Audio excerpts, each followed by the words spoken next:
السلام عليكم ورحمة الله تعالى وبركاته. ما تحن قادنا إن برنامج أو كسابسن إسلا رمضانك وحين ودني برنامج إنه لما حق ظهرك قصة ضمني فرصة إسبدل كي يقف إنه واحد بدله وحسم يا محنك إلى هذاي قابك أول أكسنت إيه رمضان تسد وقفة إيدي سمطانه ما تحن دير دسنا إن ما شاء الله هواينك هواين حب جرب بدن أو هو يوين شقية وبدله maxaanku ilaahdaa isla markaasina diiqad fara badan wajaha jira oo maxaanku ilaahdaa iyadii waxa laga yaabaa in hooyada shaqeynayso waxa laga yaabaa in ilmaleed waxa laga yaabaa in xaas tahay oo soo jeetay waxa laga yaabaa in maxaanku ilaahdaa jikadii oo bisha Ramadaan aynu ognahay in ay saddex jibaaranta hawsheedu ay sugayaan isla markaasina diiqad fara badan ay dareento hooyadaasi afar wax ayaynu kula talinaynaa hooyada in ay sameeyso ugu horeyn horta barnaamijkan waxaan ugu magac daraynaa si aynu isula jaan qaadno raaxada nafsiga ah uu dareemi karo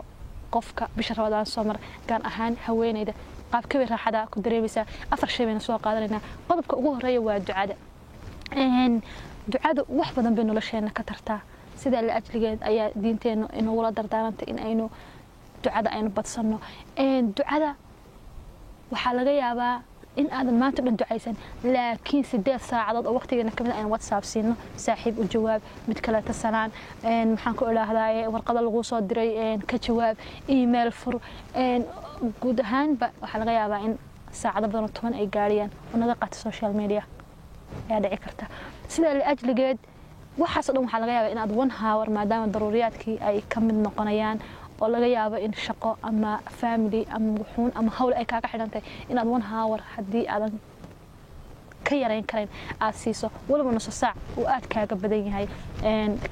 kamaru ahaan waxyaabaha ugu muhiimsan oo nafsiyan raaxada ku gelinaya ka caawinaya in bisha Ramadaan ay si qurux badan kugu dhamaato waxa kamid ah in aad salligaaga soo qaadato ku fadhiisato 2 salaadood rakaad tukato ducaysato alla ka dalbato in uu ku fududeeyo hawlaha in uu maxaan ku ilaahdaa ka yareeyo wax walba oo ku dhibaya oo caqabada ah isla markaasina aad istighfaarta badsato tasbiixdana badsato ducaysatana waa qodob kamid ah ducadaasi aad ay waliba qofka tijaabiye ayaa garanaya aad ay kaaga anfacaysaa in maxaan ku ilaahdaa nafsiyan aad u soo kabato qodobka labaad waxa weeyaan in aad kaalmayso dadka kale kaliya ma aha in aad lacag ku bixiso dadka baahan iyo barakacayaasha in aad wax siiso dadka maxaan ku tabaalaysan wax siiso agoonta wax siiso jaarkaaga masaakiinta wax siiso wax walba ayaad ku qaban kartaa kaalmada oo uu kamid yahay maxaan ku ilaahdaa hooyo waayeel ah aabba waayeel ah in aad gacanta qabato oo wadada dhaafiso in aad gaariga dhaafiso waa wax aad maxaan ku ilaahdaa u wanaagsan adigana aan wax badan kaaga baxaynin in aad ka qayb qaadato dadka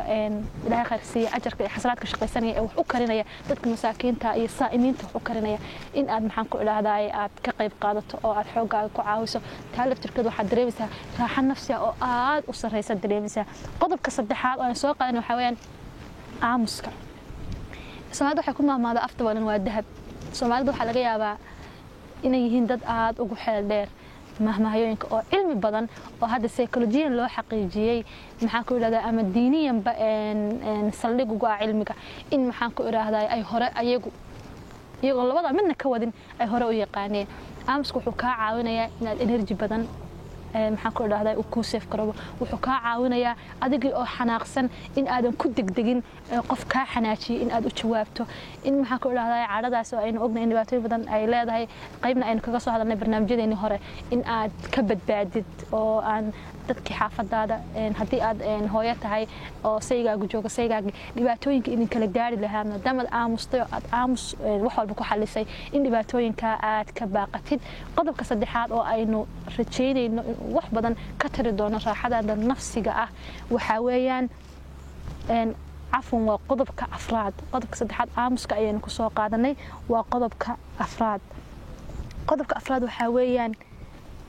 دولة عدينت هدي دولة عديسد وحبضا أي أديك النفسية نسكا بدلية تلك كانت الصدقة دولة عدين أياد لقيب ستي دولة عدين وحلو قلت الماما إنها يتحي فرحات واحد فافين يسافر حدي مفتاح فرحات دويان أموافرها فرحات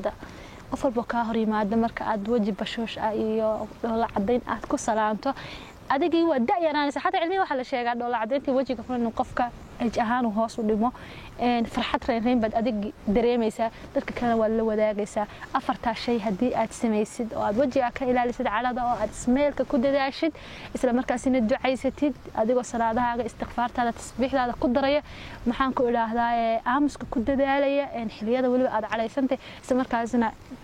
dadka kale ee ku baahan kaalmeynaya waxa laga maarmaanaha in aad farxad fara badan oo baahsan aad heli doonto insha Allah nafsiyana wax badan ay kaaga caawin doonto aad ayadu mahadsantahay taqabbal minna wa minnakum saalih al-a'maal rabadaan karim ayaad leeyahay anigoo aasiya dulmar ah aad ayaan idin salaamaya